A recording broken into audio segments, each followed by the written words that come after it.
इनके लबे रंगी की निछावर थी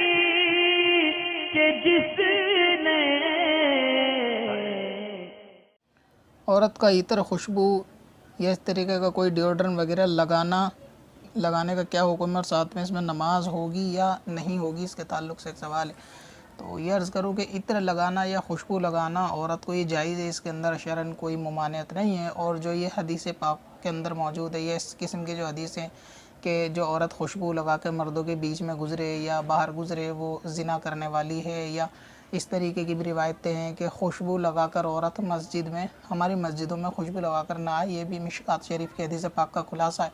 तो इससे मुराद वो है कि औरत अगर खुशबू लगाती है, अगर आपका सवाल ये है कि घर में रहने वाली ख़ातून या वो ख़वातीन जो घर में महरम के दरमियान रहती हैं तो वो खुशबू लगा सकती हैं, इसमें कोई हर्ज नहीं है। यानी हल्की अगर खुशबू लगाना चाहें तो भी इसमें कोई मुज़ायका नहीं है, लेकिन ये कि वो खुशबू लगाकर गैर महरम के सामने बाहर ना जाए। अब रहा ये कि जो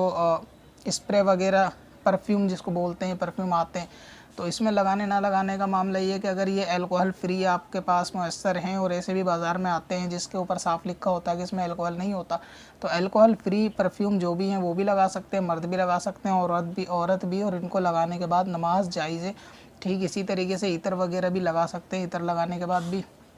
नमाज मुतलकन जायज़ है कि वो तो सुन्नत है खुशबू का लगाना। और ये कि औरत को भी इस सूरत में जायज़ होगा जबकि वो गैर महरम के सामने उसकी खुशबू उसके साथ ना शेयर हो सके। अगर वो घर में रहती है, बच्चे, शौहर, वालिद और उसके जो या घर में ख़वातीन है, फिर वो खुशबू लगाती है तो इंशाअल्लाह ताला उसको भी नमाज से पहले लगाएगा, खुशबू का ये सवाब भी मिलेगा। यानी ये कि अल्लाह ताला की बारगाह में वो हाज़िर होती है। तो इस दरमियान अगर खुशबू लगाना चाहती है, बहुत सी ख़वातीन ऐसा सवाल करती हैं कि वो नमाज से पहले लगाना चाहती है मगर उनकी मजबूरी होती है कि बाहर आना जाना पड़ता है, तो इस सूरत में क्या करना चाहिए? तो इसके लिए सबसे आसान तरीका ये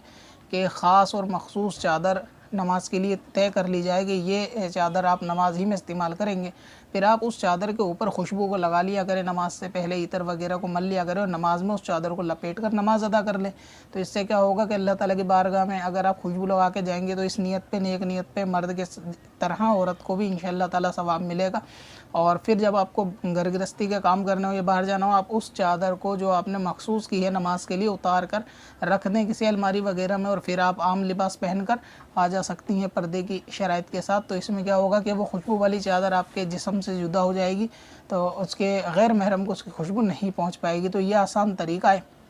ख़वातीन के लिए कि वो अगर नमाज में इतर लगाना चाहें तो वो इस चादर पे लगाएं और फिर उस चादर को, कपड़े को पहन कर नमाज़ पढ़ लें और बाद नमाज उसको हटा दें। यही मामला स्प्रे वगैरह का भी है कि उसके अंदर भी अगर अल्कोहल वगैरह की आमेज़िश नहीं है तो उसको लगाने में भी कोई हर्ज नहीं है। पत्थर में हसन लाले पुरनवार